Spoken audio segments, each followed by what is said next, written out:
Hey guys, we're going to get to the video in just a second, but I wanted to come on here and encourage you to stay to the end or go straight to the pinned comment and engage in this really important discussion about what is happening not only in our country but in the world when it comes to the soil that we're growing our plants in. There are problems everywhere in the world right now, and it seems like there's something bigger going on. So hang out with me through the whole thing, and at the end I've got some resources for you so we can talk about this.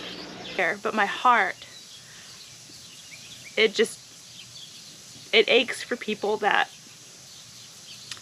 want to grow food, that need to grow food right now amidst food shortages and everything scary that's going on in the world right now, and they can't.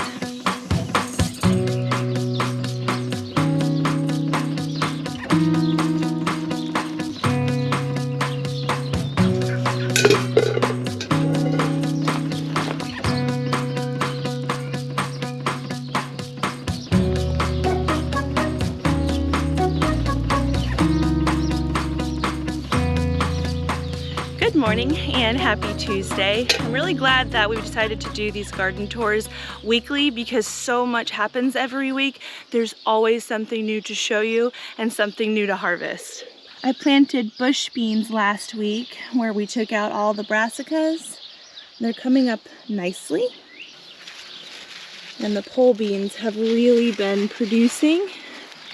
I have harvested at least twice.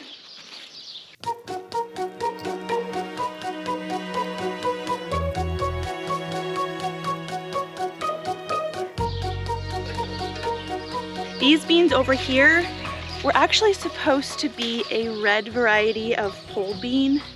I don't know when they're supposed to turn red, but at their harvestable size, they are definitely green, really with no signs of turning red. It's kind of strange.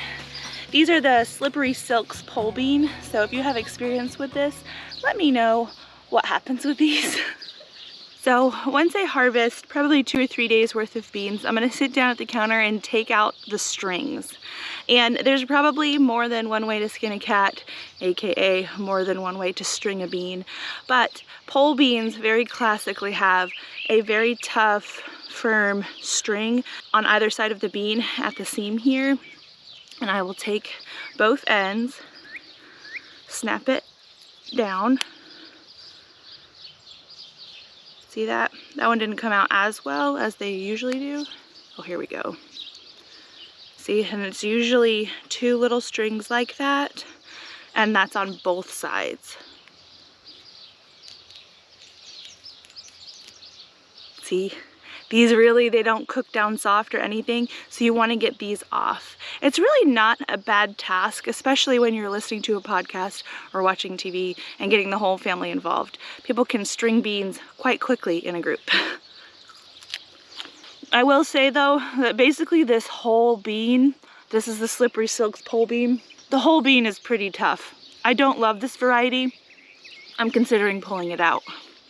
The Blue Lake 275 bush beans that I have put in the ground, they don't have any strings on them, and I'm not sure about the Blue Lake pole bean. I have grown them before, but I can't remember if those have strings or not. This volunteer is looking more and more like a pumpkin every day.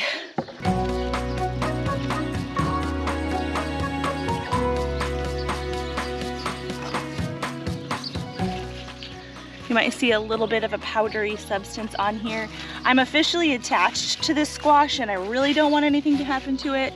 So the other day I did sprinkle down some diatomaceous earth near the vine, hoping that if the squash vine borer comes around, we can do away with it straight away, but we'll see. So this was our cilantro that we let flower and go to seed. And it looks like some of our coriander pods are getting ready to be harvested. So if you didn't know, the spice coriander actually is the seed of the cilantro plant. So we can either keep this seed to plant more cilantro plants or keep the seed to use as a culinary spice. The asparagus is a very, very lush and wild bed. Just a couple days ago, we had some very intense 60-mile-per-hour wind gusts I did worry about my asparagus. I did worry about my bee balm. I did worry about my elderberry, but everything came through it just fine.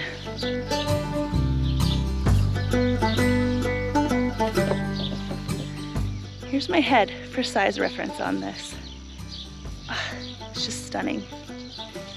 Some of the lower blooms have started to put on very, very tiny elderberries. Definitely nowhere near ripe.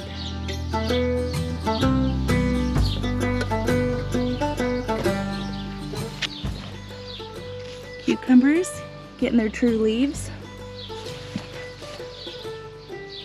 Well, you can't even see the mulch anymore in the sweet potato bed. It's glorious. This is one of our calendula plants, and I wanted to show you what their little seeds look like. So they're not quite mature yet, but these tiny little things that look like curled over fingers, they'll dry up and look brown, but those are the seeds. This plant here is the result of us letting one of our rapini or broccolini plants go to seed. So pretty much all the flowers are spent and the seed pods have really, really dried out. And you can hear when you shake it, maybe you can, maybe you can't. There's tons of seeds in here.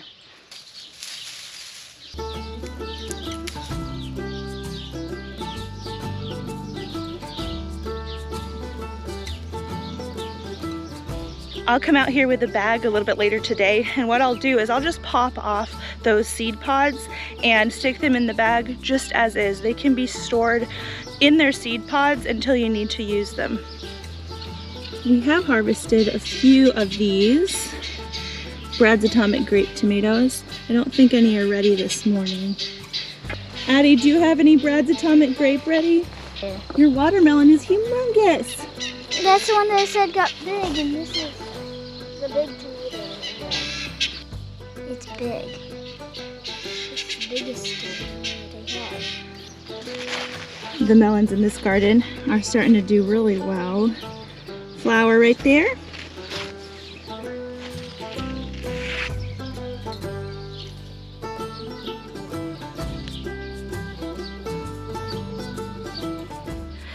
The tomato tunnel has grown so much that it's been the spot that I've decided to place my chair, because most of the day there's at least some shade in here. It's pretty nice. Look at this beauty that we just harvested. This is the black strawberry tomato. I bought the seed from Baker Creek. I've never tried it before, and I left it on here just for you guys. I really hope these colors are coming through. That's a good acidic one. I really, really like acidic, punchy flavored tomatoes. This is awesome. It maybe could stand to ripen a tiny bit more, but I couldn't wait.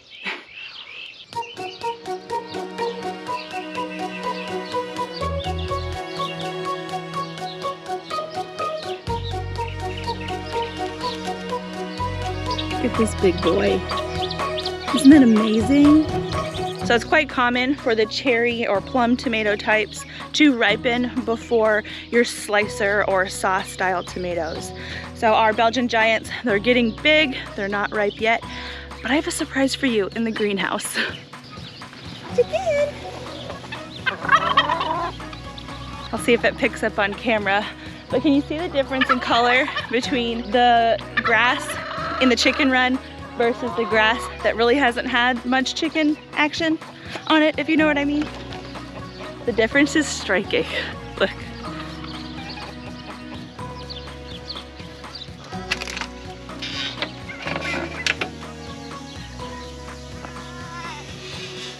You can probably hear that the irrigation is running right now. I bought a timer to run the greenhouse irrigation off of.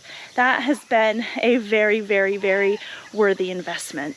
So if you've been with me in the greenhouse before, you can probably notice that I have, in fact, pruned my determinate tomato plants. And let me explain why I did that.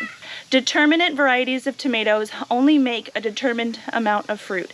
If you cut off a fruiting part of the plant, that's it. You've lost that fruit. Everything that I pruned off the bottoms of these plants here was not a fruiting part of the plant. Tomato plants have these really long leaves. These are the leaves that photosynthesize and collect the sun, and sometimes they get so long that they can touch the ground. And even in greenhouse settings, leaves on the ground can get sick, and sickness normally starts from the ground up for that reason. And I was starting to see sickness in here. I still have blooms on these tomatoes. I want these tomatoes to last as long as possible in this humid, nasty heat that we have. It really increased the airflow, and it revealed some really, really shocking surprises. Hi, buddy. What are you doing? I've had some questions as to why I don't open up the doors of the greenhouse to allow for maximum airflow in here. That's one reason, and the guineas are another.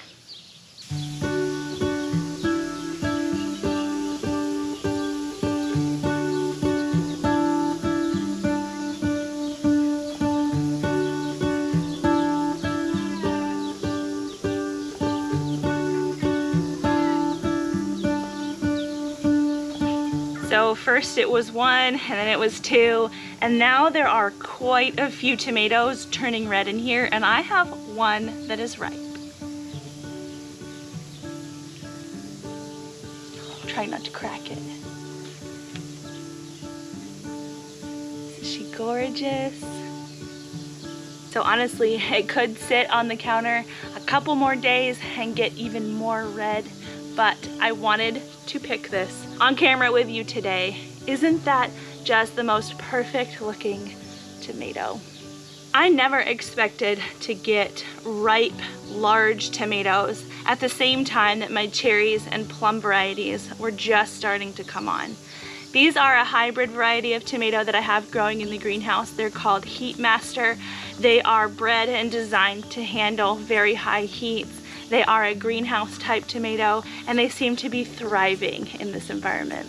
I'm gonna give this a couple days before I taste it. Really, the basis for me choosing this variety was its heat tolerance. I know nothing about its flavor, and obviously flavor is really important. I wanna give it its best shot though and wait a couple days. The shoulders are still a little bit yellow. Indeterminate varieties of tomato really can stand for you to prune off essentially what you can within reason. I had to really come through here and prune quite heavily these indeterminate tomatoes that we have growing in here. They got really bushy. The airflow was really seriously constricted. So these guys have been pruned up well, and I got them hooked up to the purlins.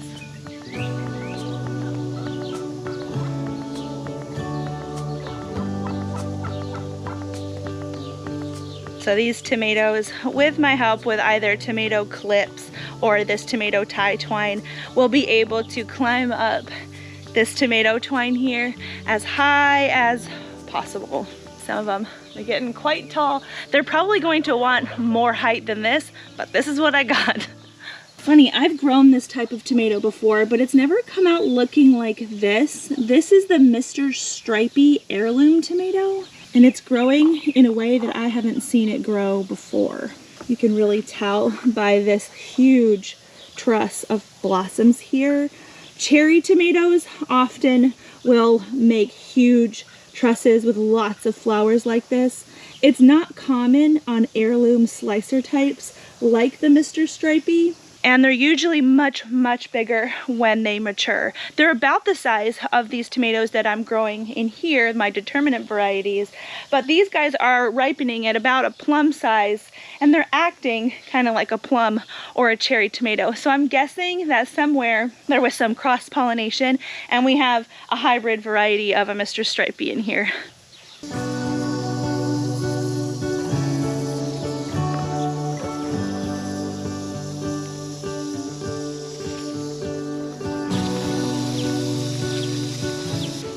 It's a jungle in here. So what I've been doing to remedy fallen tomatoes that seem to escape the trellising system that I have in here is just kind of reverting back to my roots and tying them up to the twine that I have interwoven in between each plant to help keep them up off the ground. trying to be very gentle. This one sprig of tomato plant, if you will, has a lot of blossoms, has a lot of fruit. I'd like to not lose that. I will say, when I decided I was going to grow a determinate variety tomato plant in the greenhouse, I didn't expect to see as much blossom and fruit as I have seen. This has been a really great experience thus far.